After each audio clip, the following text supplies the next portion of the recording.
مع انطلاق المصارعة الترفيهية WWE إقامة عرض كراون جول في المملكة العربية السعودية ضمن فعاليات موسم الرياض التي اندلقت منذ قليل. سوف نرصد لكم أفضل اللقطات من المصارعة الحرة.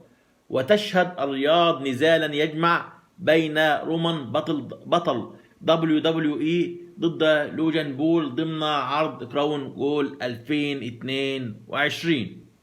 وكان تركي آل الشيخ في استقبال عدد من نجوم ومسؤولي مؤسسة المصارعة. سوف نرصد لكم في الفيديو المقبل أفضل اللقطات، وسوف تكون هناك مصارعة نسائية أيضا. سوف نكون معكم في بث مباشر خلال الفترة المقبلة، لذا فضلا منكم لا تنسوا الاشتراك في القناة وتفعيل زر الجرس لمتابعة كل ما هو جديد. ويقام عرض كراون جول ضمن فعاليات موسم الرياض بملعب مارسول بارك، انطلق العرض منذ قليل. حتى الآن لم تعلن أي قناة بشكل رسمي على حصولها على حقوق البث، وبحسب ما ذكره حساب WWE على موقع التواصل تويتر فمن المنتظر أن يتم بثه عبر منصة شاهد.